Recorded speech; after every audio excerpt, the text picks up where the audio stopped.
Hello students, आज की इस वीडियो में हम क्लास 12 बिजनेस स्टडीज़ का फर्स्ट टर्म का सिलेबस डिस्कस करने वाले हैं। जैसा कि आप जानते हैं, बिजनेस स्टडीज़ में दो पार्ट्स हैं, part A and part B. Part A में 8 यूनिट्स हैं एंड पार्ट बी में 4 यूनिट्स हैं। फर्स्ट टर्म के सिलेबस में दोनों पार्ट्स का कॉम्बिनेशन लेकर डिसाइड करा गया है कि कौन से चैप्टर्स एग्जाम में आने चाहिए। तो पार्ट ए से 5 यूनिट्स ली गई हैं, पार्ट बी से 1 यूनिट ली गई है। ओके, वो कौन सी यूनिट है हम इस वीडियो में डिस्कस करेंगे। उन यूनिट्स में मार्क्स किस तरीके से डिस्ट्रीब्यूटेड है, कितनी यूनिट आपको कितने मार्क्स गेन कराएंगी, इस वीडियो में हम डिस्कस करेंगे। इसके अलावा किस तरीके की मार्किंग स्कीम होने वाली है एग्जाम में, हम ये भी बात डिस्कस करने वाले हैं। मार्किंग स्कीम को लेकर बच्चों को काफ़ी कंफ्यूजन है कि बड़े क्वेश्चंस आएंगे या नहीं आएंगे, केस स्टडीज आएंगी या नहीं आएंगी। यानी कि जैसे लास्ट ईयर तक 6 मार्क्स के क्वेश्चन, 5 मार्क्स के क्वेश्चन, 4 मार्क्स के क्वेश्चन जो पूछे गए हैं, क्या उस टाइप के क्वेश्चन आएंगे या फिर सिर्फ 1 मार्क का एक क्वेश्चन आएगा, डायरेक्ट हमें उसे पढ़ना है और पढ़कर आंसर कर देना। इस वीडियो में हम सारी कंफ्यूजन को डिस्कस करेंगे। Okay, so first let me write what are the chapters, what are the units which are coming in first term in part A and part B.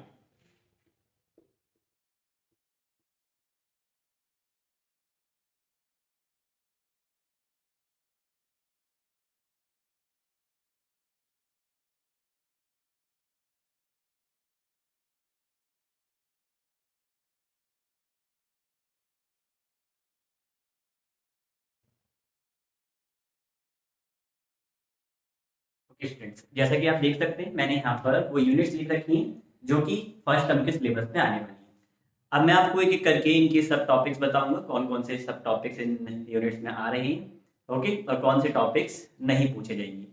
और अगर कोई टॉपिक रह भी जाता है जो मैंने नहीं बताया, तो मैंने डिस्क्रिप्शन बॉक्स में एक लिंक शेयर कर रखा है, जिससे आप एक PDF डाउनलोड कर सकते हैं, जिसमें मैंने हर टॉपिक जो कि आने वाला है फर्स्ट और सेकंड टर्म दोनों में मिलाकर हर यूनिट में, और जो टॉपिक्स नहीं आने वाले हैं उनको मैंने मेंशन कर रखा है। आप वहां से उस PDF को डाउनलोड कर सकते हैं। Okay, let's start discussing. So part 1 में, पार्ट ए में 5 यूनिट्स हैं। पहली unit nature and importance of management, second unit principle of management, third unit business environment, fourth unit planning and fifth unit organising.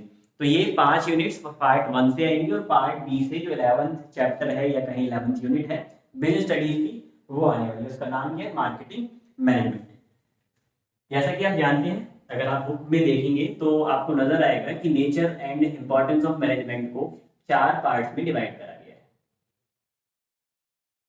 और इन चारों parts में से कुछ भी सिलेबस में रिड्यूस्ड नहीं है, सारी चीजें पूछी जाने वाली है। वो 4 पार्ट्स इसमें कौन से? पहले में तो हम सिंपली कॉन्सेप्ट इंट्रोडक्शन पढ़ते हैं मैनेजमेंट का, मैनेजमेंट क्या है, इसके फीचर्स क्या है, इसकी इंपॉर्टेंस क्या है, और इसके ऑब्जेक्टिव्स क्या है। ये सारी चीजें पूछी जाने वाली है। क्या पूछा जाने वाला है फर्स्ट पार्ट में? जो है इसका मैनेजमेंट का इंट्रोडक्शन, यानी कि इसके डेफिनेशंस वगैरह, मीनिंग वगैरह, इसके फीचर्स मैनेजमेंट के ऑब्जेक्टिव्स और मैनेजमेंट की इंपॉर्टेंस। ये सारे टॉपिक्स फर्स्ट पार्ट में, फर्स्ट यूनिट के पूछे जाने वाले हैं। सेकंड में जो हम पढ़ते हैं, सेकंड में हम क्या पढ़ते हैं? सेकंड में पढ़ते हैं हम nature of management. Nature of management में मैनेजमेंट को आर्ट, साइंस या फिर मैनेजमेंट को प्रोफेशन बोला जाता है। सेकंड पार्ट जो है उसमें हम पढ़ते हैं मैनेजमेंट का नेचर, मैनेजमेंट को आर्ट, साइंस और प्रोफेशन कहा जाता है। ये सारे टॉपिक्स इस बार भी पिछली बार की तरह, उससे पहले की तरह पूछे जाएंगे। फिर जो थर्ड पार्ट है, थर्ड पार्ट में हम लेवल ऑफ मैनेजमेंट पढ़ते हैं, मैनेजरियल लेवल और level of management, upper, lower और मिडल। इसमें से कुछ भी नहीं घटा है इस बार भी सभी लेवल ऑफ मैनेजमेंट एग्जाम में पूछे जाएंगे। और इसके साथ इसमें एक बात और पढ़ते हैं, थर्ड जो पार्ट दे रखा है इसका, उसमें पढ़ते हैं हम functions of management. Function of management, functions of management का यहाँ पर एक ब्रीफ इंट्रोडक्शन पढ़ा जाता है, यानी कि इसमें हम ब्रीफ में पढ़ेंगे फंक्शंस ऑफ मैनेजमेंट क्या होते हैं। Planning, organising, staffing, directing and controlling. ये 5 मैनेजमेंट के फंक्शंस हैं। इनके 5 डिफरेंट चैप्टर्स आप आगे पढ़ने ही वाले, चैप्टर नंबर 4 से लेकर चैप्टर नंबर 8 तक। तो वहां पर हम डिटेल में पढ़ेंगे। यहाँ पर सिर्फ इस पार्ट में यानी कि फर्स्ट यूनिट के थर्ड पार्ट में आप एक इंट्रोडक्शन पढ़ेंगे कि फंक्शंस ऑफ मैनेजमेंट कौन से होते हैं और इनकी क्या इंप्लीकेशन है। ठीक है, क्या ये सारे फंक्शंस एक बिजनेस को रन करने के लिए जरूरी है या हम किसी को मिस आउट भी कर सकते हैं, ये सारी बातें हम किसमें पढ़ेंगे, फंक्शन ऑफ मैनेजमेंट। फिर एक फोर्थ पार्ट है, फोर्थ पार्ट में आपसे पूछा जाता है कोऑर्डिनेशन के बारे में। कोऑर्डिनेशन के जितने भी टॉपिक्स हैं, लाइक कोऑर्डिनेशन क्या है, इसकी डेफिनेशन, मीनिंग, यानी कि इसका कॉन्सेप्ट क्या है कोऑर्डिनेशन का, वो हम पढ़ेंगे। इसके अलावा कोऑर्डिनेशन की क्या फीचर्स हैं, कोऑर्डिनेशन के क्या इंपॉर्टेंस है, कोऑर्डिनेशन को मैनेजमेंट का एसेंस क्यों कहा जाता है, ये सारी बातें हम कोऑर्डिनेशन वाले चैप्टर में पढ़ेंगे और इसमें से कुछ भी हर बार की तरह नहीं कटा है, यानी कि जो मोस्ट इंपॉर्टेंट चैप्टर है चैप्टर नंबर 1, उसमें से कुछ भी नहीं कटा है। मैनेजमेंट की स्टार्टिंग ही आप पढ़ेंगे, मतलब कि मैनेजमेंट के इंट्रोडक्शन आप किसमें पढ़ने वाले हैं, फर्स्ट चैप्टर में, तो इसमें से उन्होंने कुछ भी रिड्यूस नहीं करा है। ओके, सेकंड यूनिट है principles of management. Principles of management से भी कुछ भी रिड्यूस नहीं हुआ है। ओके, कुछ भी डिडक्ट नहीं करा गया है। तो इसमें भी आप सारी चीजें पढ़ेंगे। इसमें हम दो पार्ट में पढ़ते हैं इसे, एक पढ़ते हैं हम जनरल प्रिंसिपल्स ऑफ मैनेजमेंट,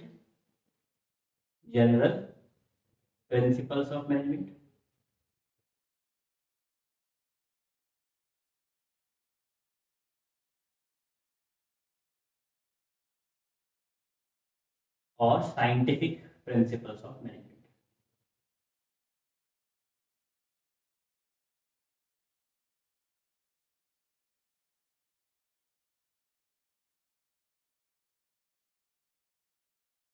तो सेकंड यूनिट में general principles of management, scientific principles of management, ये दो पार्ट में से पढ़ा जाता है। इसमें से कुछ भी नहीं कटा है। जनरल प्रिंसिपल्स ऑफ मैनेजमेंट क्या है, हमें इसमें ये पढ़ना है। हमें इसमें ये भी पढ़ना है जनरल फीचर्स क्या होते हैं, प्रिंसिपल्स ऑफ मैनेजमेंट के फीचर्स क्या होते हैं, इनकी क्या इंपॉर्टेंस है, क्या इनका कोई बेनिफिट मिलता है मैनेजर्स को अगर वो इनकी नॉलेज रखता है प्रिंसिपल्स ऑफ मैनेजमेंट की। इसके अलावा हम 14 प्रिंसिपल्स ऑफ फेयोल पढ़ेंगे, उसमें से भी कुछ भी नहीं कटा है। और साइंटिफिक प्रिंसिपल्स ऑफ मैनेजमेंट में हम क्या पढ़ते हैं, हम टेलर्स के प्रिंसिपल, साइंटिफिक प्रिंसिपल्स पढ़ते हैं या साइंटिफिक मैनेजमेंट के प्रिंसिपल्स पढ़ते हैं। ओके, इसके अलावा टेक्निक्स पढ़ते हैं, ये सारी चीजें पूछी जाने वाली है। इसके फीचर्स भी होते हैं साइंटिफिक मैनेजमेंट के फीचर्स। ओके, ध्यान से सुनना। तो साइंटिफिक मैनेजमेंट के फंक्शंस भी, फीचर्स भी पूछे जाएंगे, तो इसमें से कुछ भी नहीं कटा है, आपको सब पढ़ना है डिटेल में। इसके अलावा जो थर्ड यूनिट है, ओके, थर्ड यूनिट है बिजनेस एनवायरनमेंट। इसमें लास्ट ईयर ही सिलेबस जो 30% रिड्यूस हुआ था, उसके अकॉर्डिंग सिलेबस रिड्यूस है, यानी कुछ टॉपिक्स हटा दिए गए थे। जैसे जो न्यू इकोनॉमिक पॉलिसी आई थी, उसका इकोनॉमिक इम्पैक्ट क्या पड़ा था, ये हटा दिया गया था, इस बार भी हटा हुआ है। डिमोनेटाइजेशन का क्या इम्पैक्ट पड़ा, डिमोनेटाइजेशन क्या है, ये भी पिछली बार हट चुका था, इस बार भी हट चुका है। जो आने वाले टॉपिक्स उनको मैं यहाँ पर एक बार थोड़ा सा लिख देता हूँ, और बाकी मैंने आपको जैसा बताया डिस्क्रिप्शन में आपको एक PDF का लिंक दिया हुआ है, उसे डाउनलोड करें और कंप्लीटली आप देख सकते हैं कि कौन कौन से टॉपिक्स एक्चुअल में कटे हुए इस साल, कि कौन से कटे हुए थे पिछले साल। ओके, देखें तो बिजनेस एनवायरनमेंट में हम इसका कॉन्सेप्ट पढ़ते हैं, यानी कि इसमें मीनिंग वगैरह देखेंगे, हम इसके फीचर्स देखेंगे कि बिजनेस एनवायरनमेंट है क्या। उसके अलावा इसकी क्या इंपॉर्टेंस है ये पढ़ते हैं। बिजनेस एनवायरनमेंट के कौन कौन से कंपोनेंट्स हैं, ये भी हम इसी चैप्टर में पढ़ते हैं। कंपोनेंट्स ऑफ बिजनेस एनवायरनमेंट कुछ फैक्टर्स से बनता है, वो फैक्टर्स कौन कौन से, ओके, मतलब कि micro factors, macro factors, general factors, specific factors, ऐसे करके हम पढ़ेंगे। ओके, इसके अलावा जब फैक्टर्स पढ़ते हैं उसी में से एक टॉपिक निकलता है, उसको हम सेपरेटली पढ़ते हैं, जिसको कहते हैं डायमेंशन ऑफ बिजनेस एनवायरनमेंट। क्या पढ़ते हैं, डायमेंशंस ऑफ बिजनेस एनवायरनमेंट। इसमें से भी कुछ भी नहीं कटा हुआ है। कटे कौन से टॉपिक्स है, इसके बाद के सारे टॉपिक्स कटे हुए हैं। इसके बाद कौन से टॉपिक्स पढ़ते हैं, जो मैंने भी बताया, एक बार रिकॉल करा देता हूँ। इसमें हम पढ़ते हैं इकोनॉमिक इम्पैक्ट ऑफ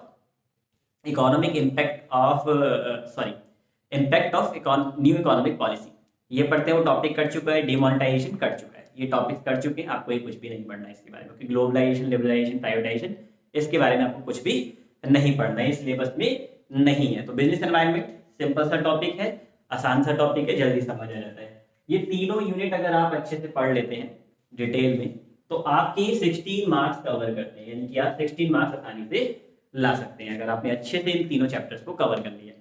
इसके बाद 4th यूनिट है प्लानिंग और 5th यूनिट है ऑर्गेनाइजिंग। प्लानिंग में लास्ट ईयर भी सिलेबस रिड्यूस हुआ था 30%, उसके अकॉर्डिंग इस साल भी रिड्यूस तो सिलेबस में वो काउंट करा जाएगा, ठीक है। यानी कि टाइप्स ऑफ प्लान पिछली बार कटे हुए थे, इस बार भी कटे हुए हैं, इस बार भी नहीं पूछे जाएंगे, तो आपको याद रखना है। बाकी कौन कौन से टॉपिक्स पूछे जाने वाले हैं इसमें, प्लानिंग के क्या फीचर्स हैं, कॉन्सेप्ट क्या है प्लानिंग का, फीचर्स के साथ कॉन्सेप्ट क्या है प्लानिंग का, इंपॉर्टेंस क्या है इसकी, लिमिटेशंस क्या है और प्रोसेस क्या है। लिमिटेशन एंड प्रोसेस, ये मेजरली 5 टॉपिक्स पूछे जाएंगे। कॉन्सेप्ट यानी कि मीनिंग वगैरह पूछेंगे, features, importance, limitations and apart from this process of planning. ये टॉपिक्स इस साल प्लानिंग में पूछे जाएंगे। ऑर्गेनाइजिंग में पिछली बार जो कटा था, पिछली बार एक टॉपिक कटा था मेजर टॉपिक, वो टॉपिक था टाइप्स ऑफ ऑर्गेनाइजेशन। ऑर्गेनाइजेशन मतलब कि ऑर्गेनाइजेशन कितने टाइप होती है, फॉर्मल एंड इनफॉर्मल। इस बार भी टॉपिक कटा हुआ है, इसके अलावा सारा पूछा जाने वाला है। क्या क्या पूछे जाने वाला है, ऑर्गेनाइजिंग का कॉन्सेप्ट क्या है, ऑर्गेनाइजिंग के फीचर्स क्या है, ऑर्गेनाइजिंग की इंपॉर्टेंस क्या है, ओके। इसके अलावा स्ट्रक्चर ऑर्गेनाइजेशन की, कितने टाइप के स्ट्रक्चर्स होते हैं, 2 टाइप के स्ट्रक्चर्स होते हैं, एक होता है फंक्शनल, एक होता है डिविजनल। दोनों टाइप के स्ट्रक्चर्स इस बार भी सिलेबस में पूछे जाएंगे, ओके। इसके अलावा क्या पूछा जाएगा, इसके अलावा पूछा जाएगा डेलीगेशन ऑफ अथॉरिटी, यानी कि डेलीगेशन एक टॉपिक होता है, डेलीगेशन भी आपको इस बार इसमें पूछा जाएगा। डेलीगेशन का क्या मीनिंग होता है, इसका कॉन्सेप्ट क्या है, इसकी इंपॉर्टेंस क्या है, ओके। इसकी इंपॉर्टेंस और इसकी इंपॉर्टेंस जो है मतलब कि एम्प्लॉइज को क्या मिलती है, ऑर्गेनाइजेशन को क्या मिलती है, ठीक है। तो ये टॉपिक्स इस बार के सिलेबस में शामिल है। डेलीगेशन के साथ एक होता है डेवलपमेंट। डेवलपमेंट का क्या बेनिफिट रहता है, नॉट डेवलपमेंट, डिसेंट्रलाइजेशन। क्या पूछा जाएगा, सॉरी, डिसेंट्रलाइजेशन। डेलीगेशन के साथ डिसेंट्रलाइजेशन एक टॉपिक पूछा जाएगा। डेलीगेशन के साथ क्या पूछा जाएगा, डिसेंट्रलाइजेशन। तो डेलीगेशन और डिसेंट्रलाइजेशन में क्या डिफरेंस है, ये भी इस बार के सिलेबस में शामिल है। डेलीगेशन अथॉरिटी देना किसी को और एक से ज्यादा पर्सन को अथॉरिटी देने को डिसेंट्रलाइजेशन कहते हैं, ओके। तो ऐसे टॉपिक्स, ये मैंने एक डिफरेंस बताया, आपके बहुत सारे डिफरेंसेस में होते हैं जो आपसे पूछे जाएंगे, तो आपको ये सारे टॉपिक्स कवर करने हैं। यहाँ मैं लिख नहीं रहा हूँ प्रॉपरली पीडीएफ में मेंशन है, आप डिस्क्रिप्शन बॉक्स से जाकर उस पीडीएफ को डाउनलोड कर सकते हैं। इसके बाद देखते हैं next unit, next and last unit है मार्केटिंग। मार्केटिंग मैनेजमेंट स्टार्टिंग में एक लार्ज चैप्टर हुआ करता था, अब इस चैप्टर को काफी ज्यादा रिड्यूस कर दिया गया पिछले साल तक। पिछले साल तो लास्ट ईयर तो कर ही था, लास्ट ईयर फिर से कर दिया गया, और इस बार जो लास्ट ईयर तक रिड्यूस था वो इस साल तक भी रिड्यूस्ड है। तो कौन कौन से टॉपिक्स आने वाले हैं देखते हैं।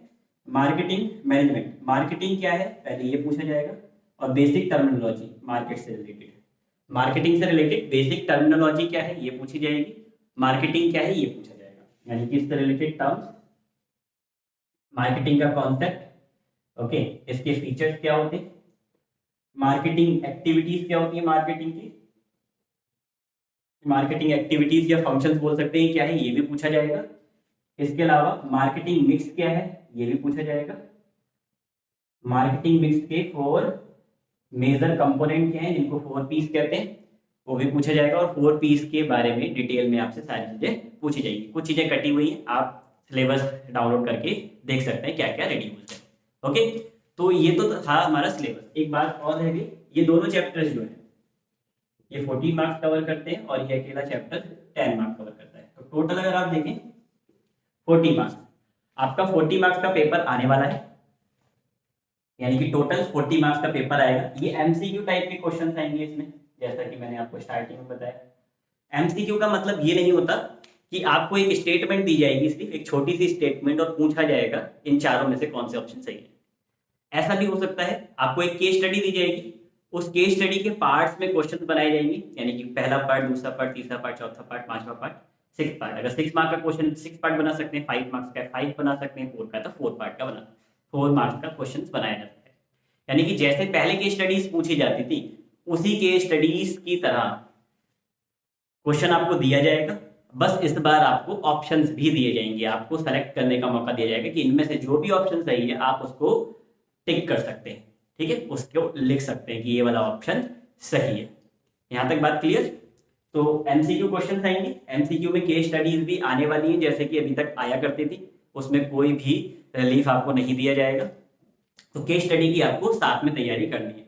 क्वेश्चन सिर्फ छोटे छोटे आपको नहीं पढ़ने, सिर्फ रटने से आप सॉल्व नहीं कर पाएंगे, आपको कॉन्सेप्ट समझना पड़ेगा, तभी जाकर आप क्या कर पाएंगे, तभी जाकर आप पूरा पेपर सॉल्व कर पाएंगे।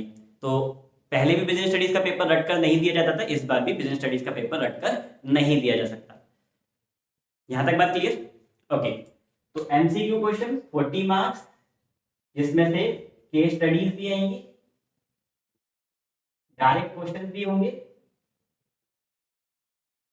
और हायर ऑर्डर थिंकिंग क्वेश्चन भी होंगे, हॉट क्वेश्चन भी होंगे।